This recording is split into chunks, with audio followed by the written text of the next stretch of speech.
Hello, and welcome to the 2010 Geriatric Lecture Series brought to you by the Iowa Geriatric Education Center. I'm Ryan Carnahan. I'm a psychiatric pharmacist and epidemiologist with the University of Iowa College of Public Health, and I'm going to be talking with you today about cognitive enhancers for dementia and drug-induced cognitive impairment. So we're going to be discussing drugs that can help people with their cognition, as well as those drugs that can hurt cognition. First, I want to make a couple of acknowledgments and mention some past conflicts. First, I'm supported by an Agency for Healthcare Research and Quality, Centers for Education and Research on Therapeutics Agreement, or the Iowa Older Adults CERT. And I also want to acknowledge the Iowa Geriatric Education Center for putting on this lecture series. In the past, I've received research support from a number of pharmaceutical companies, but none of this is current. I want to thank Keith Swanson at the University of Oklahoma College of Pharmacy for contributing some slides to this presentation. We presented on this topic together in the past. I also want to mention that some of the uses that I'll be talking about for some of the medications are off-label. Most of the cognitive enhancing drugs are just approved for Alzheimer's disease with a few exceptions. And I'm going to talk about some other types of dementia for which they might be helpful. So the objectives for this talk are to describe the effectiveness of cognitive enhancing medications in dementia, and then compare and contrast these medications, then describe cognitive problems that can result from medications, as well as those medications that can induce or worsen cognitive impairment. So first, I'll just briefly talk about dementia. We've already had a lecture on this, so I don't want to spend too much time on it. But most of you probably know that Alzheimer's disease is the most common type of dementia. It's a leading cause of death in the elderly in the United States and really around the world as far as developing countries go.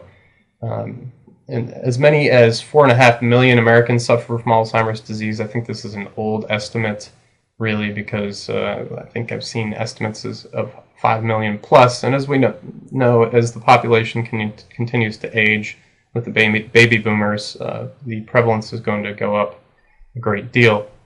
The prevalence increases with age, such that in the group that's 85 years and older, nearly half of people have some degree of dementia. The clinical features of dementia, I think most of you are probably familiar with these, include deterioration in function, inability to manage one's activities of daily living and instrumental activities of daily living, the latter really suffering first. So first types of problems people will have are with managing finances, cooking, cleaning, etc. And then eventually they'll start to have problems with caring for themselves on a more basic level. And then a person's global function just generally declines. They'll have difficulties with executive functioning, leading to these ADL difficulties, as well as with memory. So cognitive impairment is also a core symptom, as you probably know. And then there are other symptoms, behavioral changes, language problems, and other things, psychiatric types of symptoms, depression, anxiety, agitation, hallucinations that can happen at different points along the course of the disease. And in different types of dementia, you're going to see different presentations with, for example, in Lewy body dementia, you may see hallucinations and Parkinsonian symptoms much earlier in the course of the disease, or in frontotemporal dementia, you would be more likely to see disinhibition and behavioral problems that are a major symptom of the disease. So I just want to mention briefly dementia's severity and levels of severity, because the drugs that we use to try to enhance cognition in dementia work differently at different stages. The cholinesterase inhibitors, which have been around the longest, and we have a number of them, tend to work best in mild to moderate dementia, although there is some evidence showing that they may work in severe dementia, for some people at least. In the case of donepezil, it's been studied in severe dementia and actually has an indication. Whereas memantine really hasn't shown a lot of success in the earlier stages of dementia. Memantine is an NMDA glutamate antagonist meant to sort of prevent cognitive, prevent brain damage, really, that's happening when throughout the course of the disease, the brain continues to atrophy, and memantine is thought to reduce some of the neurotoxicity associated with excessive glutamate, but we'll talk about that a little bit more later. So in the mild dementia, you see still general ability to function, but you see signs of memory loss, difficulty with language to a certain degree. Clock drawing is going to suffer. There may be mood swings and anxiety, some difficulties with executive function and personality changes. When someone moves on to moderate dementia, which really, there's not a clear threshold at which somebody becomes moderately demented instead of mildly demented, but you might think of a mini mental status exam score around 20, maybe a little bit lower, where that transition starts to happen. There, again, not a clear consensus, but that's somewhat equivalent to the thresholds for inclusion in the clinical trials, which have shown benefit of certain drugs in moderate to severe dementia, for example, memantine. So in moderate dementia, the ability to learn new information is really gone. People have difficulty naming things with purposeful movement, interpreting their environment. They may start to show some behavioral symptoms such as wandering, agitation, aggression, psychosis, and things like confusion and insomnia as well. Or behavioral symptoms may be the result of something like psychosis in one of these patients. And they're definitely going to need assistance with their activities of daily living. This is a point at which they probably are going to start to need 24-hour monitoring. And then in severe dementia, a person's really not capable of caring for themselves. Most likely they're going to be in a long-term care facility. They may be wheelchair or bed-bound. There will be extrapyramidal symptoms, problems with gait, problems controlling the bladder and bowels, and other symptoms. So the cognitive enhancing agents we have, I wish the story that I was here to bring you was that we'd come up with, people had come up with some sort of miracle cure and that we were able to defeat dementia, but obviously that's not the case. The cognitive enhancing drugs we do have a very limited efficacy, so they don't have a very strong effect, and I think it's important for people to recognize that when they're thinking about the expectations that they have of these medications, that they don't do a whole lot. It's maybe difficult to even see the clinical benefit of the drug. Our hope is that we can actually prevent some of the loss of function from happening as quickly as it would otherwise, and that's about the best that we can do for the most part with these drugs that we have available to us right now. So the acetylcholinesterase inhibitors are generally for mild to moderate dementia. Donepezil is also indicated for severe Alzheimer's disease, and they can be useful in other types of dementia as well, which I'll talk about a little bit more. Memantine, the NMDA inhibitor, as I said, is really better for moderate to severe disease as far as the evidence that's available to us at this time.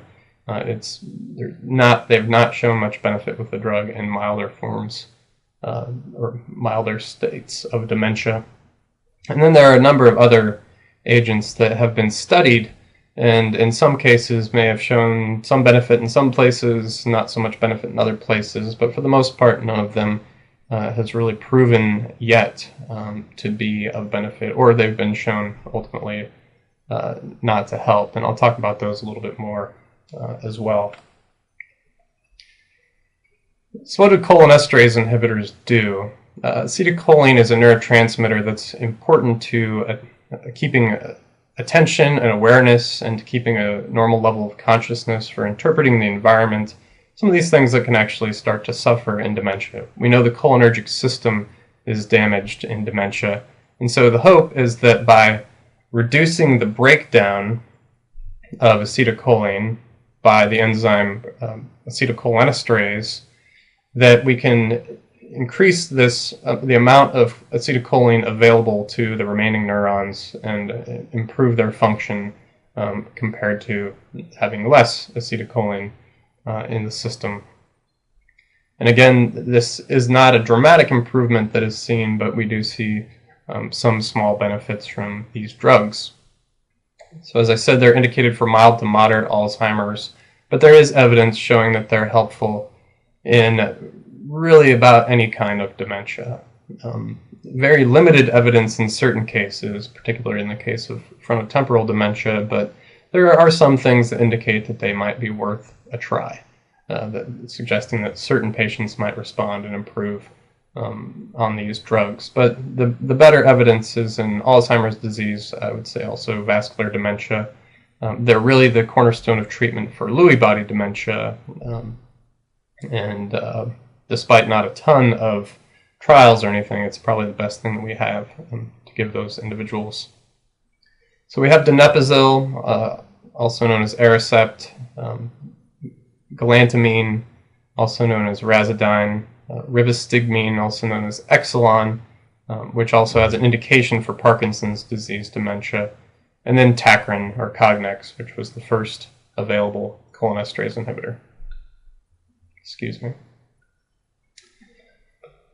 So as far as models of treatment response in dementia, there are a number of things that we would like to see happen with drugs that we give for these diseases. So if we take what you might expect to be the average reduction in many mental status exam scores over time, something like a 10% decline every 6 months, and if we give a drug that slows disease progression, ideally what we'd like to see was this line flattening out to much more of a stability in function. It'd be really nice to have something that would reverse disease progression and bring somebody back up to a fully functional level at this maximum many mental status exam score of 30. I have some doubts whether that's going to be in our future, given that there is actual brain damage occurring in dementia. Actually getting back what somebody has lost may be a little bit more difficult than trying to keep them from losing more of what they have. But these are some models to be thinking about. So when we give a cholinesterase inhibitor, here is again the normal type of progression that you might expect to see, although this varies widely among people. There are rapidly or more slowly progressing cases. If we give treatment with a cholinesterase inhibitor, we might expect something like a 6-month delay in decline, at which time the level of functioning or the cognitive functioning starts to decline at about the same rate as in somebody without treatment. But you've delayed this worsening of a person's condition for some period of time. When treatment is stopped, there have been some studies that have shown that people will decline to more the level of functioning of somebody who had not received treatment in the first place. So you stop treatment and the benefit, whatever benefit was seen, may go away. And there are also questions remaining as to whether, if you reinitiate treatment, whether you can get back to the point that the person was at before they stopped treatment. And so this makes people afraid to stop treatment, and I don't really think that we have great evidence to show either way. There, again, are some indications that it may be difficult to get back to that level of functioning before the fairly rapid decline that happens with stopping treatment. But I also have a feeling that this isn't the case where all of a sudden you stop treatment and what's going on in a person's brain from a neurological standpoint and of the actual brain damage is going to change a lot compared to when they were taking the medication a few weeks prior. So while it may take some time to get back up to that level of functioning that they were getting with treatment, I still think that you can probably regain some benefit if you decide to try stopping, and then if at that point you think that a person's level of function drops pretty abruptly without the medication and want to try it again, I don't think that's such a terrible thing. But that's really just my personal opinion, and I don't think that there are great answers as to when to stop treatment or what exactly is going to happen if you do. So side effects are something that can limit the use of these drugs. These side effects are dose dependent, so as you increase the dose, they tend to get worse, although somebody may be able to tolerate them better over time after they've gotten used to having the medication on board. Some of the most common side effects have to do with stimulation of the GI tract. So those are, you might be familiar with anticholinergics causing constipation for a lot of older people. Well, if you do the opposite and you stimulate cholinergic neurotransmission, then you're going to get GI stimulation. So this may lead to diarrhea, nausea, vomiting, anorexia, and weight loss, which are somewhat common side effects seen in the clinical trials and with these drugs. There also can be bladder stimulation, so you can unmask urinary incontinence or worsen urinary incontinence because the detrusor muscle in the bladder relies on cholinergic input. So when you add acetylcholine, this clamps down the bladder more. You may know that anticholinergics can cause urinary retention. This is, again, doing the kind of the opposite. And so a lot of times you'll actually give a cholinesterase inhibitor, a person will become incontinent, and then they may get a treatment for urinary incontinence, an antispasmodic. These drugs are anticholinergic drugs, and there are potential cognitive side effects of these drugs that I'll be talking about later. So it's something to be careful about. I think it's better to reduce the dose of the cholinesterase inhibitor than to add a drug to treat this side effect that may be due to the cholinesterase inhibitor. Although many people eventually, in their course of dementia, will lose their bladder and possibly bowel function, and this is really, unfortunately, just part of the disease. These drugs can also cause insomnia and abnormal dreams, muscle weakness and fatigue, as well as muscle cramps for some people. I believe leg cramps were a fairly common adverse effect in the donepezil trials, for example. And then there are some other rare side effects to be aware of. So because of cholinergic input on the SA node of the heart, will slow the heart. When you give these drugs, you can get bradycardia, even heart block potentially in some cases. Seizures have occurred that seem to be related to the use of cholinesterase inhibitors. In some cases, when an anticholinergic was abruptly withdrawn, in somebody who was on a cholinesterase inhibitor, seizures have happened. So this is something to look out for. And if somebody's been on a chronic anticholinergic drug, then it might be good to slowly taper them off instead of abruptly taking it away.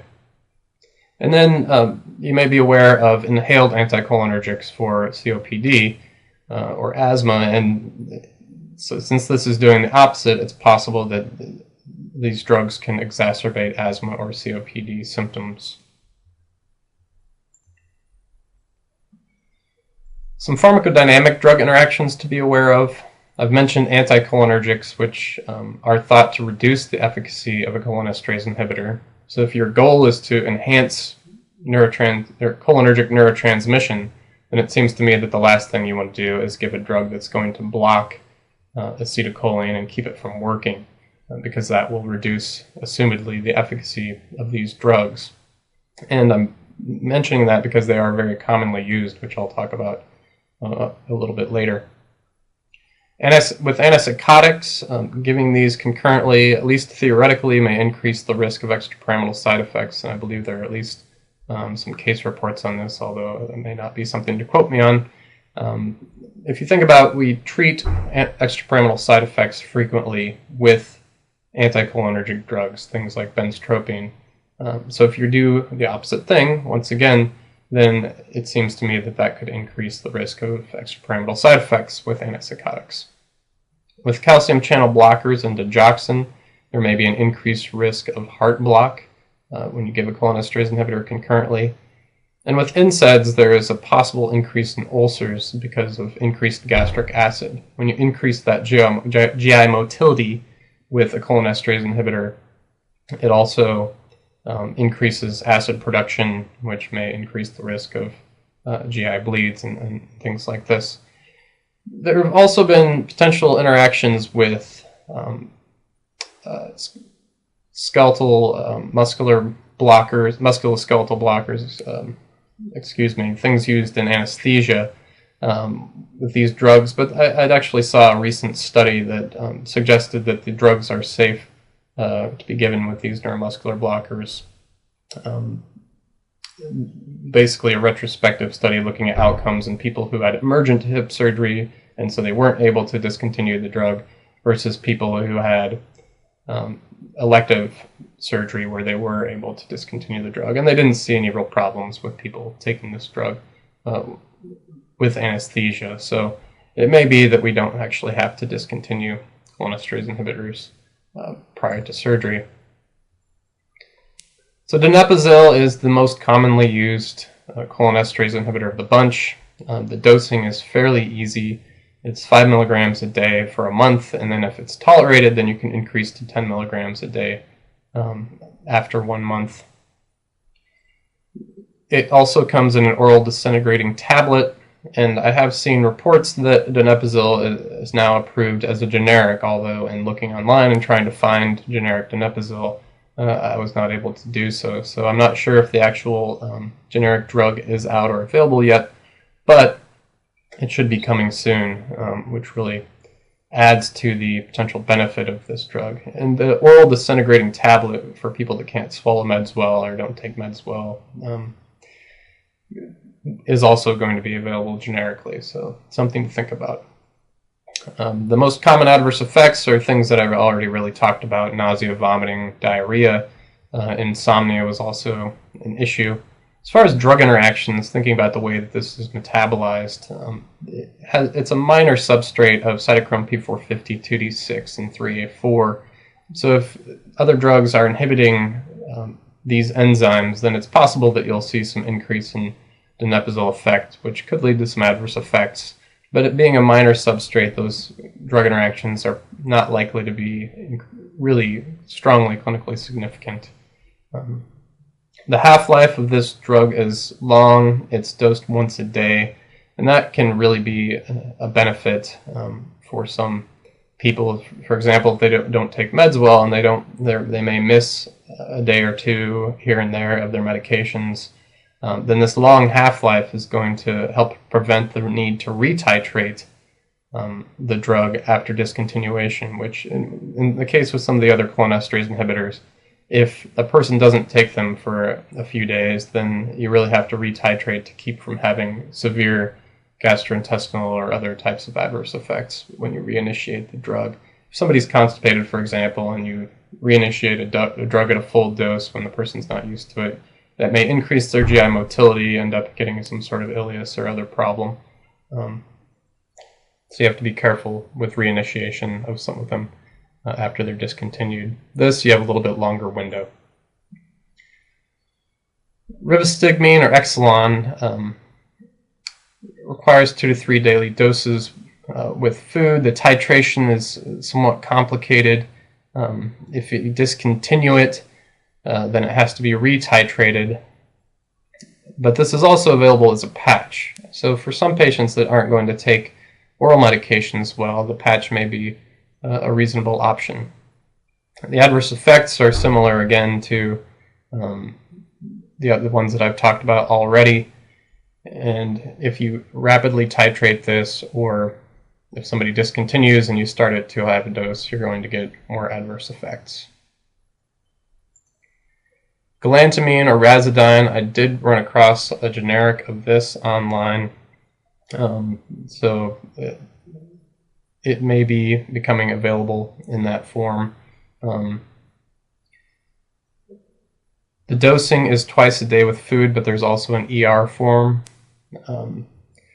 The titration is, again, a little bit more complicated than with donepezil, for example. And if it's discontinued for a few days, then it needs to be retitrated, adding some complications to its use.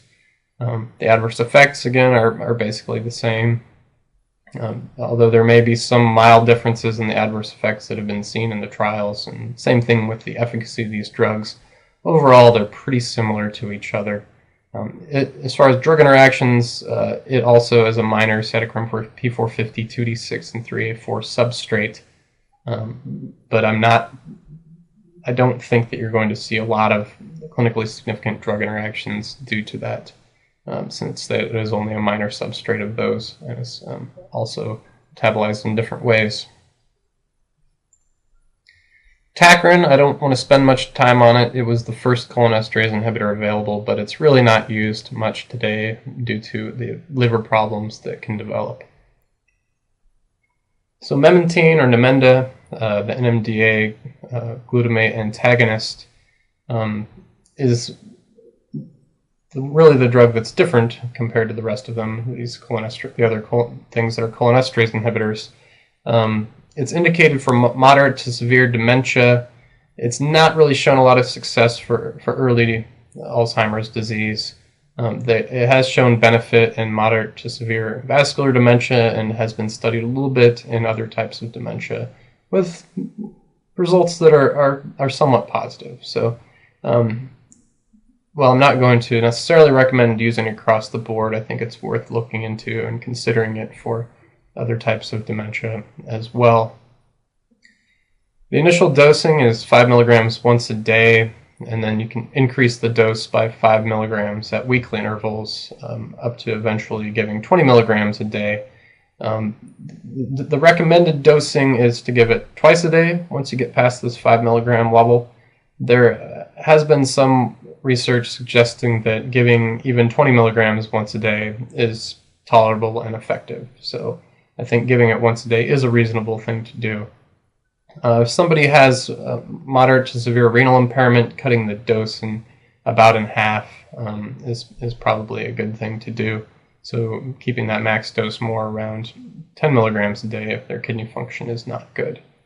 Adverse effects tend to be less common than with cholinesterase inhibitors, so you don't see like the same predictable GI stimulation, diarrhea, those types of things. But there are a number of side effects, sometimes CNS, although there is evidence that points to the possibility that memantine may reduce agitation in moderate to severe dementia, or reduce possibly some of those behavioral symptoms. There have been cases where it seems to have induced some confusion as well, so it's something to be aware of. If you start giving this drug and somebody gets confused, it may be this drug causing the problem. But overall, it seems to be a decent drug for moderate to severe dementia. The half-life is fairly long, and the elimination is actually decreased if there is increased urine pH. So there are some drug interactions with carbonic anhydrase inhibitors, things such as topiramate or Topamax, typically given for seizures, or some of the diuretic types of drugs, acetazolamide, which is used for acute mountain sickness, that kind of thing. Probably not an issue when you're in somebody you're giving to memantine necessarily, but something to be aware of.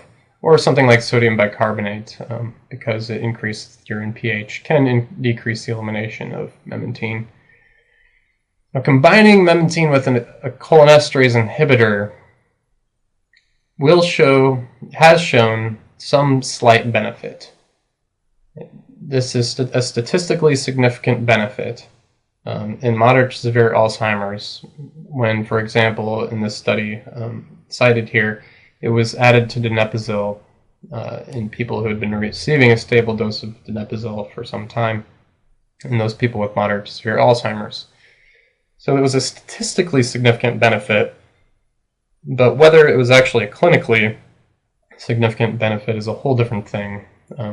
If you're the type of person who says we just need to do everything we can regardless of cost, or the family has that orientation towards treatment, then I think it's perfectly reasonable to add memantine to donepezil. But something to be aware of is that it's just the expectation of this addition should not be that it's going to have some great benefit. There's really not any cost effectiveness information about this combination that I'm aware of, and I suspect that it, if looked at from that perspective, it would not necessarily be looked at as potentially worth it. To give both drugs at the same time. I'm not going to advocate against it because there are some very slight benefits seen. What I would really like to know is that if you give this drug for 3 years, in combination with cholinesterase inhibitor. What kind of benefit would you see then? Since the theory behind this, at least, is that it may reduce some neurotoxicity, excitotoxic neurotoxicity of glutamate from getting too much of that neurotransmitter. If it's going to prevent neurotoxicity, then you may actually see a little bit more benefit over a longer period of time. But as far as I know, this has not been tested and is not well known. Again, the question of when to discontinue may arise. I think there may be, there's decent evidence for using this in severe dementia, and that even some of the agitation and things may be helped.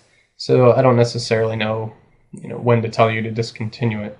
There's not been any great studies on that, although there is a study in progress that I've seen the protocol for that is going to take people that have fairly severe dementia. I believe the mini-mental status exam scores are between 5 and 12, and look at what happens when you either continue donepezil, use memantine, or use donepezil and memantine together versus using placebos only. And so I think that study, when that comes out, will actually help shed some light on this question of when do you discontinue the drugs, because nobody really knows. And some people are, again, advocates for discontinuing once somebody gets severe. Other people say, maybe there's some continued benefit. I don't claim to be in either camp. I think that it's up to the individual and their family, individual prescribers and the families or caregivers to make those kinds of decisions. So other therapies that have been studied for dementia, vitamin E used to really be, what I understood, a recommended treatment at something like 1,000 international units twice a day, but it's, after looking at more evidence, it's not really shown to be beneficial, at least according to those people that do the Cochrane systematic review of this topic. In the one study that did show some benefit, the fall risk was 3 times greater in the vitamin E group. So why would vitamin E cause falls? I'm not really sure, but this is what was observed in that study. The idea was that this might be neuroprotective, to give higher doses of vitamin E. But again, the conclusion of the Cochrane review was that it's not beneficial. And there is also some evidence that if you give high doses of vitamin E, then that may slightly increase cardiovascular risks. So there are risks possibly associated with vitamin E use, and at this time it's not something that I would recommend. Selegiline, again, had some initial promise. It's a drug used for Parkinson's disease, and had some initial promise that it might be helpful for Alzheimer's disease, but ultimately, after 17 trials, there was no clinically significant benefit found by the authors of the Cochrane systematic review on the topic. So, it was hopeful that it could be helpful, but it's really not something I would recommend at this time. The statins, cholesterol-lowering drugs, have been shown to be possibly preventive in observational studies. So if you just follow people who use statins or not, then there was a thought that they may actually be preventing progression to dementia. But there were 2 very large randomized clinical trials with thousands of patients that showed no preventive benefit of using a statin. So if given in mild to moderate dementia, in people with not too highly elevated LDL levels, and that were perceived to have low stroke risk, there was really no benefit in reducing progression of the dementia. I did see a smaller study recently that suggested it might be more effective in people with very high LDLs, in people with that are ApoE4 carriers, which is a risk factor for Alzheimer's disease and does have some importance in the lipids that a person has in their body, or in earlier dementia. So if somebody's not too severe yet, then there may be a little bit more benefit. But this was the benefits that were actually seen, even in these subgroups of patients looked at in this study, were extremely small. So it's still not something where we can say, give a statin for people with dementia. What I do think is that for somebody with very high lipids, very high LDL, it's something reasonable to consider. We know that vascular risk factors can seemingly lead to dementia, certainly vascular dementia, and there are lots of mixed dementia cases. Vascular risk factors seem to have an important role in Alzheimer's disease, so I think it's a reasonable thing to address blood pressure, hypertension, and lipid elevation, even if a person has dementia.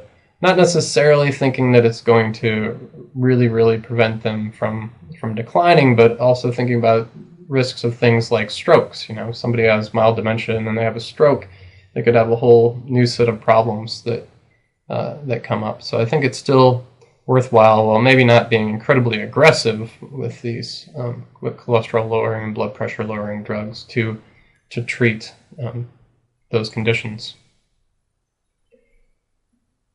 Anti-inflammatory agents, things like NSAIDs, COX-2 inhibitors, or corticosteroids. There were some things some observational studies, particularly with NSAIDs, that suggested they prevent dementia. But then when they were studied in randomized clinical trials, they really did not show a preventive benefit.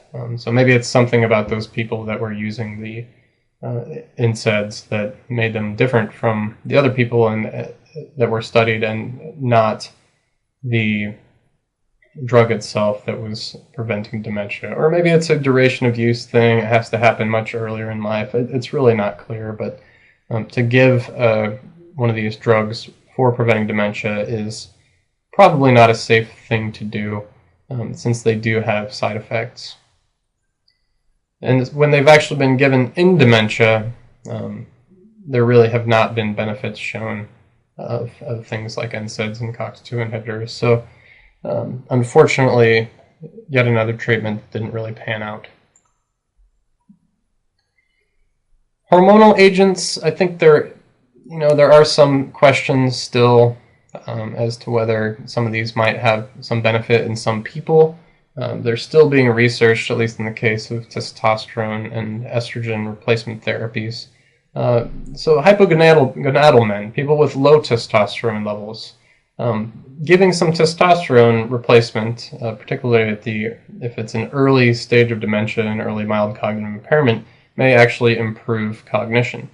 I wouldn't say that that's supported by strong evidence, but there is some preliminary evidence that some people may have benefit of getting that treatment. And it could benefit things like mood as well. People with low testosterone tend to have mood problems, and that can be helpful.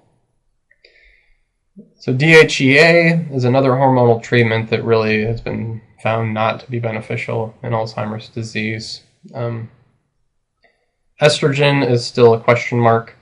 The Cochrane Review says there's no proven benefit, but research does continue on this question. And I did see one recent small study where there were benefits on mood and cognition in subjects who did not have an ApoE4 allele. So whether it's time to start genotyping people and giving them estrogen if they don't have an ApoE4 allele, wouldn't say this, we should go that far yet. But these are questions that are still up in the air about just how hormones may interact with Alzheimer's disease, and how they might be important in prevention and treatment. I should say the Women's Health Initiative, the largest randomized clinical trial of estrogen replacement therapy, showed a slight increase in risk of dementia with estrogen treatment. Whether it had something to do with the fact that most of the women in that study were postmenopausal and actually quite a bit beyond menopause, and so they didn't get it at the right time, maybe during their menopause, where it could have been more helpful then, or some of those questions aren't really clearly answered, but there may be risks, so there are risks to consider with estrogen replacement therapy. As far as supplements go, a recent review basically concluded that no supplements have enough evidence to support their use. Ginkgo biloba has long been used as something to possibly enhance cognition. It's an antioxidant. It may have some neurotrophic and anti-inflammatory properties. It seems to thin the blood somewhat, but really any benefit in Alzheimer's disease, if there is one, is extremely small and probably less than the drugs that we have available to us. Huperzine A is actually being studied by certain pharmaceutical companies to try to find drugs that are based on it. I believe it's from a Chinese moss of some kind, and it may have some neuroprotective properties. At this time, I wouldn't necessarily say there's enough evidence to go out and start giving everyone Huperzine A. Possibly the most important thing to know about it is that since it's a lot like an acetylcholinesterase inhibitor, it's probably not a good idea to give it with another cholinesterase inhibitor, because the side effects that are going to result are likely to be additive, as if giving a larger dose of that cholinesterase inhibitor, and that could cause problems for people. Curry spice or curcumin, it has a lot of good properties for general health, and whether or not it might have some preventive activities that could prevent dementia. I don't think it's clear at this point, but it has been studied. I don't think it's something to start going out and giving to everyone, but it's something that you could look into if you're interested in. Fish oil or omega-3 fatty acids, which lower triglycerides and help with endothelial function, help generally with the vasculature. There's a lot of observational stuff that suggests more omega-3 fatty acids is good for preventing dementia. And that makes a lot of sense to me because of the vascular risk factors that can lead to dementia and how fish oil can help the vasculature function better. I think it's a good thing in general for people to think about taking, because of our Western diets tend to be deficient in omega-3 fatty acids. There has also been some research on its efficacy for mild cognitive impairment and mild dementia, and it did show a little bit of benefit. Given that fish oil is cheap, relatively safe, although it does thin the blood a little bit, and so it could be an issue in people at risk of bleeding, I think it's something to consider in early dementia, and something that I would be perfectly comfortable recommending. And there have been other supplements studied, but I'm not going to go into them because the evidence is, again, insufficient for their use. So to summarize the information on cognitive enhancers, none of these drugs are so fabulous that you're going to get some sort of dramatic benefit for most people. People's expectations should be reasonable. They do have side effects. The cholinesterase inhibitors can probably be used at most any stage of dementia. Exactly how helpful they're going to be in severe dementia isn't entirely clear. Memantine has some modest benefit in moderate to severe Alzheimer's. Adding it to a cholinesterase inhibitor produces a very small benefit of questionable clinical significance, but many people will use these two types of drug together.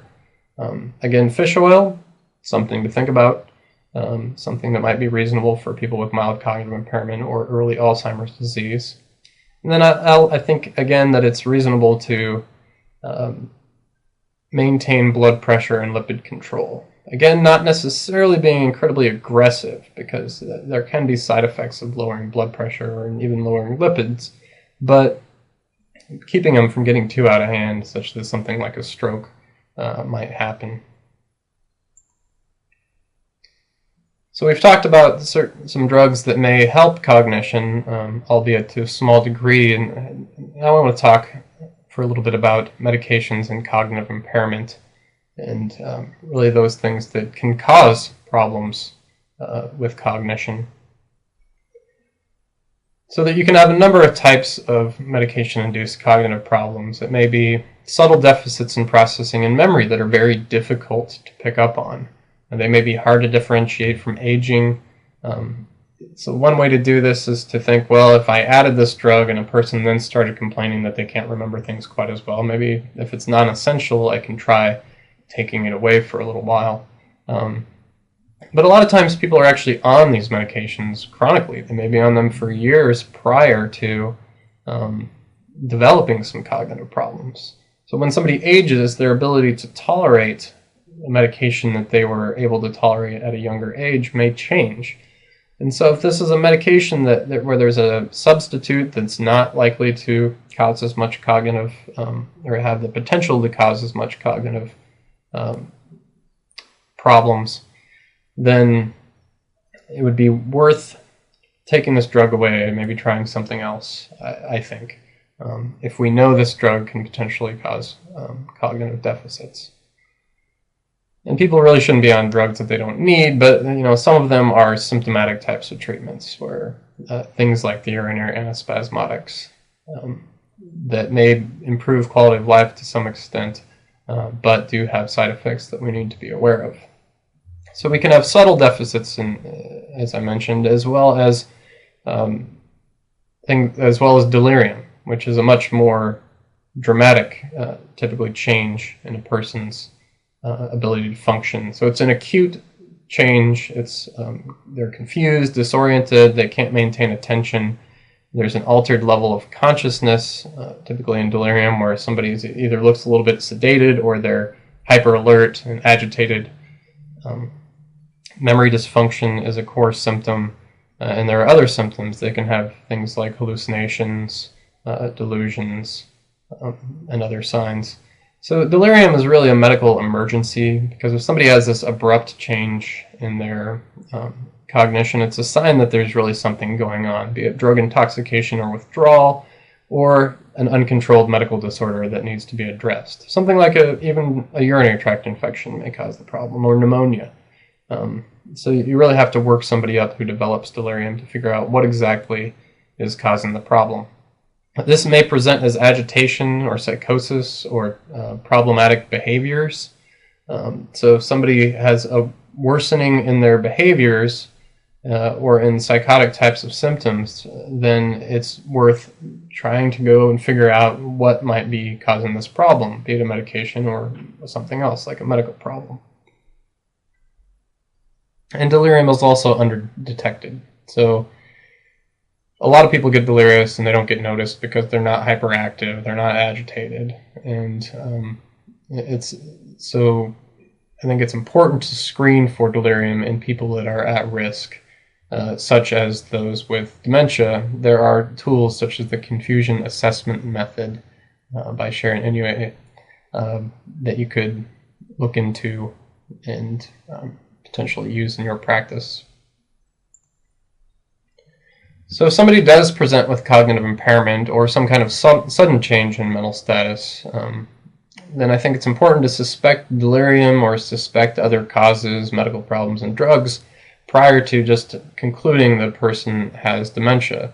So if a person comes in, they're showing some cognitive problems, you don't just automatically think, well, they're developing dementia, they're old, this is, we'll just start a cholinesterase inhibitor or something for them. It's important to rule out a lot of other potential causes, eliminate those other potential causes, and then reassess them. So those other causes include drugs, at least if you can get rid of a drug that is known to cause problems, or is suspicious at least based on past reports or some sort of temporal relationship where they started the drug and then they started having problems, then it should be gotten rid of.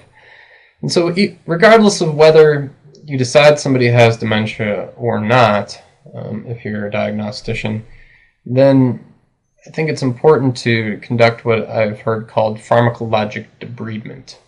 And that is getting rid of the junk in their medication regimen that you're maybe not sure why it's there, it's maybe non-essential, they can get by without it. Get rid of that and see if that helps. And the reason I stress this so much is because there's a lot of evidence that this really isn't done to the degree that it needs to be. People end up staying on drugs that can possibly be hurting their cognition, getting new drugs added that could be hurting their cognition, even after being diagnosed with dementia and given a cholinesterase inhibitor. So that initial diagnosis is a really great time to do a thorough medication review, figure out if there's some problem that may be related to a medication. And whether or not you decide, yes, they have dementia or no, they don't, then taking away those medications that don't need to be there that could cause problems. So mechanisms of drug-induced cognitive impairment include anticholinergic, anti-noradrenergic, or blocking norepinephrine, such as certain blood pressure medications. Antihistamines can cause cognitive impairment. GABA agonists or enhancers. GABA is a neurotransmitter that slows down the brain. These things might be used for seizures, or benzodiazepines are classic examples of drugs that enhance GABA neurotransmission and can cause cognitive deficits. Opioid receptor agonists. There is some evidence that people may actually improve in their cognition if they have untreated pain and then you treat their pain. Because when somebody in pain is not going to be thinking clearly, they're not going to be doing well. And so if you treat that adequately, then they may actually improve from that standpoint. A person who is not tolerant to an opioid, though, who gets initial treatment, is likely to have some side effects. They may get sedated, they may have some confusion. So something to be aware of in that if a person has not been on the drug long enough to become tolerant of it. There may be some drugs that can cause neurotoxicity, although I think the jury is still out on chemotherapy as to whether that causes neurotoxicity. A lot of people do complain of cognitive problems after having had chemotherapy. And this is a very stressful thing, so some of that might be contributing. But it's possible also that chemotherapy may cause some neurotoxicity. Again, I think that's still investigational at this point, as far as I know. Corticosteroids are known to impact the hippocampus, which is a sensitive area of the brain as far as these neurons being sensitive to toxins. And if you give corticosteroids for a long period of time, then it can really damage this hippocampus. I was actually just looking at a study that seemed to show some promise for memantine as far as preventing corticosteroid-induced memory problems. But if you think about it, they're really mimicking stress. We know stress can damage the hippocampus, and quite possibly related to corticosteroid use. And animal models really seem to show that they can cause that kind of a problem. So then there are other drugs that I know at least I can't explain to you why they cause confusion, delirium, why they would cause cognitive deficits. And it may be that just having an imbalance of neurotransmitters, something that's interfering with the normal way that the brain works, is enough to lead to some cognitive problems. So there are many medications that have been implicated in delirium. Anticholinergics I've mentioned a number of times, opiates, sedative hypnotics, anesthesia. Dopamine agonists are given for Parkinson's disease, among other things, and something to be aware of if somebody with Parkinson's disease starts having hallucinations, psychotic symptoms, then rather than adding an antipsychotic to treat that, which is going to worsen their movement problems, I think the best choice is to start by reducing that dopamine agonist and see if they start getting better from the standpoint of their psychiatric symptoms. Anticonvulsants, as I mentioned, some interact with GABA. Any of them, if a person gets too much on board, can pretty well cause some sort of intoxication.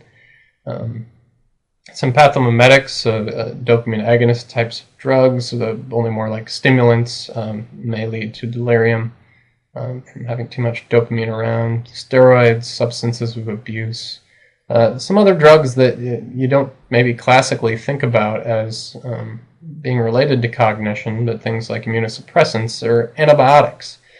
So a doctor was telling me that he's seeing a lot of patients coming out of the nursing home, out of the nursing home to the emergency room for pneumonia, getting prescribed 750 milligrams of levofloxacin or Levaquin, which is really a full dose, and then coming back to the nursing home and having a lot of behavioral psychiatric types of symptoms. And so he gets rid of the Levaquin, and these things tend to go away. So That is a drug that would be where you would want to reduce the dose for renal problems. I'm not sure that that's being done in those cases of community-acquired pneumonia. But quinolones have been implicated in confusion and behavioral problems, etc. NSAIDs have caused delirium. Other drugs, antihypertensives, especially things like clonidine, may lead to some confusion, some even more subtle cognitive deficits. Most psychiatric drugs have some potential to cause some confusion, or at least many of them do. Other drugs, I hate to read these lists to you, but I'll try to highlight a few things. We talked about chemotherapy. Statins have actually been implicated in some cases of confusion. So somebody will get a statin and they'll start having some cognitive problems, then they'll take it away and they'll improve, and then they'll give it again and have more cognitive problems. While it's not a common side effect of these drugs, it is something to be aware of.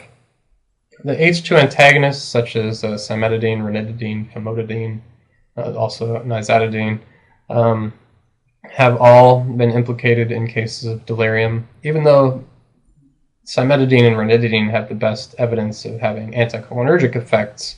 It's possible that the histaminergic effects may also be contributing in these cases, because again, they've all had at least case reports that suggest that they were causing the problems, especially in people if they're not being renally dosed, so they're getting too high blood levels, and or if they're sensitive to the side effects. Metoclopramide is one that I haven't really thought about much, but has been implicated. Too much acetaminophen or too much of a salicylate. And then in psychiatric medications, the tricyclic antidepressants have anticholinergic effects, which can definitely cause some cognitive problems. Sedating antidepressants like trazodone or mirtazapine, Remeron, these can at least cause some hangover effects, possibly cause some confusion. Any sedatives, I mentioned benzodiazepines already. Lithium and the anti-epileptics, especially at too high of doses. And then antipsychotics. And there are antipsychotics that have anticholinergic effects, which I'll show you some of those later.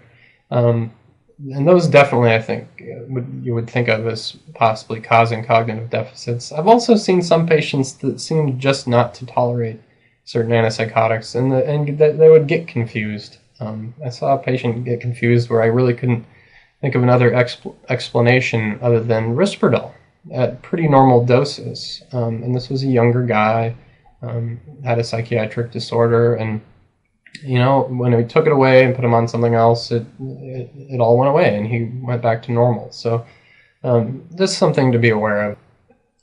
Anticholinergics are something that I'm very interested in, so I may be a little bit biased in focusing in on them, but we also know that many people with dementia get these drugs, and that the Beers list of drugs that are potentially inappropriate for the elderly, for example, says that a person with dementia should not get any anticholinergic drugs, at least not with substantial anticholinergic activity. So they're also known to cause cognitive deficits in normal older adults, while people with Alzheimer's disease or other types of dementia seem to be much more sensitive to the cognitive side effects and possibly other side effects such as psychiatric symptoms of these medications.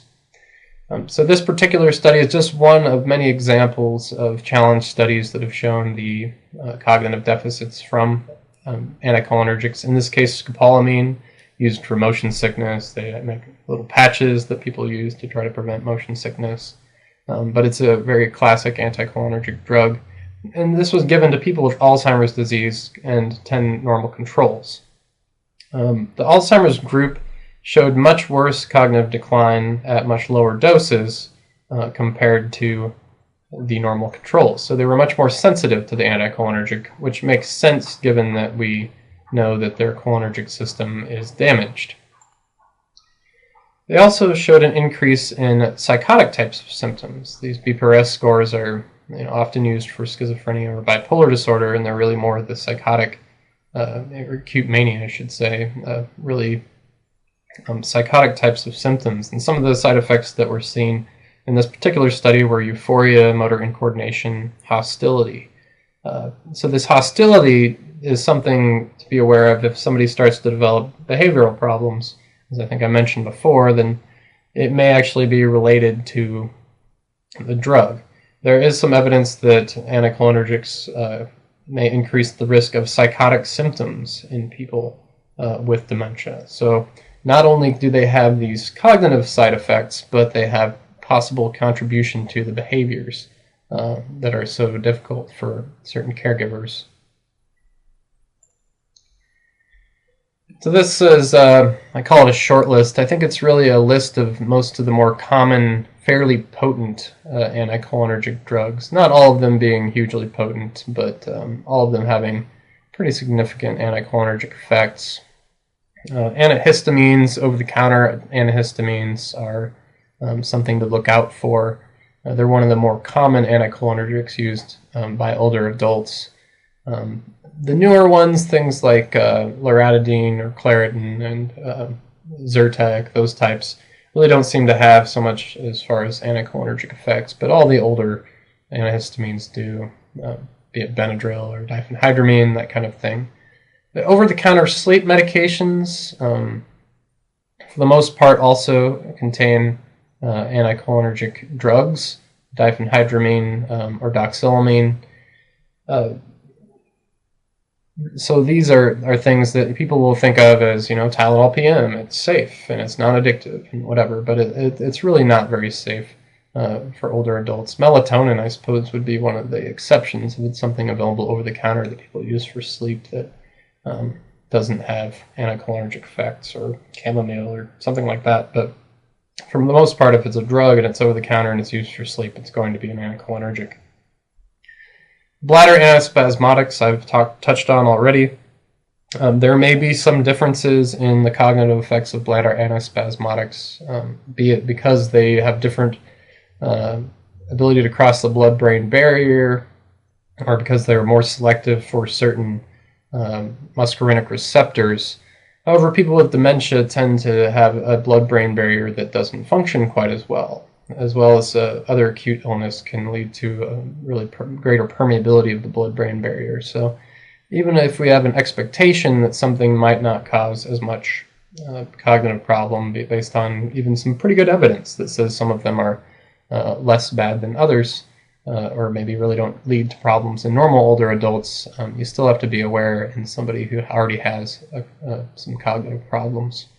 And so my preference is that people don't give these drugs when somebody starts to develop incontinence dementia, that it's addressed through something like pads or diapers. But again, you kind of have to look at the entire clinical picture. Just be very aware if you're going to add one of these of the potential side effects. Tricyclic antidepressants are generally avoided in dementia because of their anticholinergic properties. Some of them, nortriptyline, dizipramine, for example, have a little bit less anticholinergic effects compared to something like amitriptyline, but they still have effects. So I think they can still impact cognition unless you really think they're necessary for something like neuropathic pain, where there are other treatment options, gabapentin or venlafaxine, for example. But unless you really think somebody needs these drugs, I think they are to be avoided if a person has a cognitive problem. Among GI medications, cimetidine and ranitidine are the H2 blockers that are thought to have anticholinergic effects, although I mentioned that all H2 blockers can cause confusion. GI antispasmodics are definitely fairly potent anticholinergics for the most part. Medications for motion sickness, for nausea, even eye drops occasionally can cause some, like atropine eye drops can cause some actual systemic types of symptoms or cognitive symptoms. I mentioned anti-epileptics previously. Oxcarbazepine, I should really take that one back. I have looked and have not found good evidence that says that is anticholinergic. So,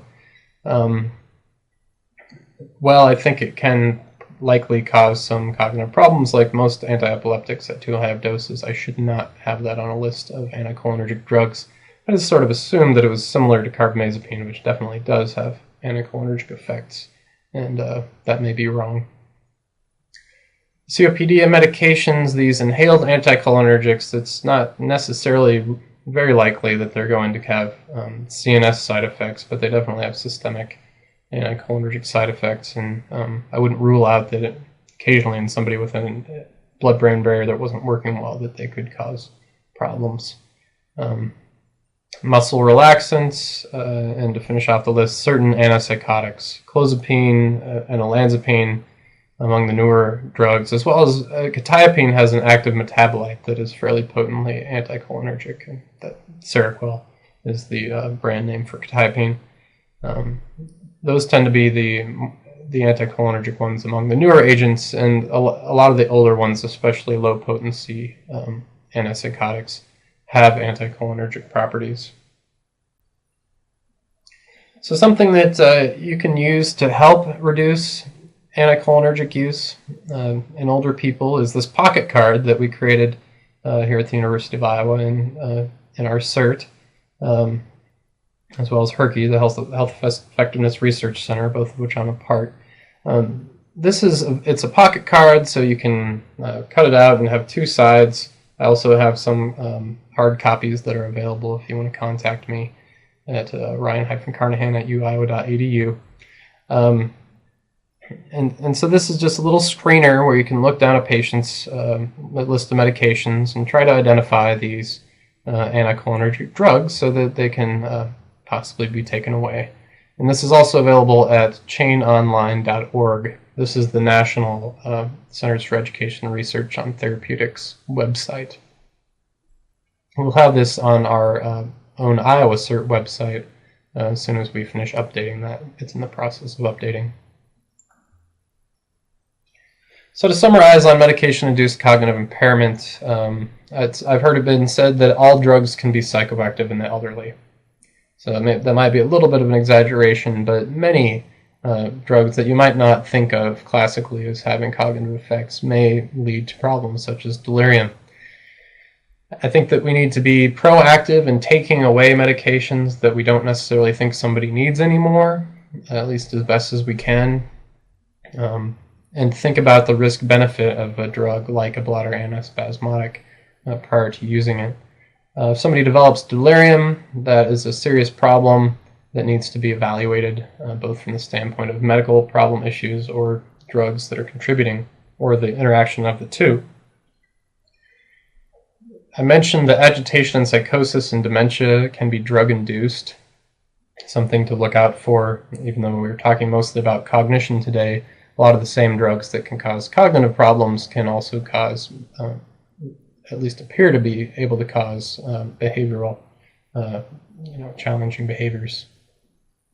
And then anticholinergics are frequent offenders. They're among the population-based studies. They're really the things, some of the things that pop out time and time again as being risk factors for either subtle cognitive deficits, mild cognitive impairment, or actually, being used in people with dementia. So in summary overall, again, these drug therapies we have for cognition and dementia, we're not quite there yet. They all have small benefits. I would really like to see something come out that had a lot more dramatic help, as I'm sure everybody would, but at this point it's just not happened. Choosing these drugs really has to do with the stage of dementia, maybe the type of dementia, cost, and the ease of use, and somebody's ability to tolerate side effects is part of what keeps them, is what will end in discontinuation of the drug. It's hard to know when to stop treatment. There are advocates, as I said, for stopping treatment once somebody really gets to that severe stage, but there are also trials that say that they might help a little bit in severe dementia. So, that's also not something that I can give you a straightforward recommendation on. As far as drug-induced cognitive impairment goes, again, anticholinergics are common. Cholinesterase inhibitors may actually trigger the use of anticholinergics. We have that pocket card available on www.chainonline.org. And then also lots of other drugs can contribute to cognitive problems. So, there are very few things that you can just look at and say, this definitely isn't a part of the problem. So you have to be very careful about sorting through when these cognitive problems started to happen, and then possibly thinking about discontinuing certain medications and seeing whether somebody has any improvement. Some of these improvements may take time. Delirium, for example, can last months. It can fluctuate. People can kind of come in and out of this confusion state for a long period of time. So you can't necessarily expect once somebody's been kind of thrown off course that they're going to get right back on course right away. If you're suspicious about a drug, if it's not absolutely necessary for the person's health, then think about discontinuing it. So I hope this has been helpful to you, and thank you for listening. And once again, I'm Ryan Carnahan for the Geriatric Lecture Series 2010, and I hope you've enjoyed it.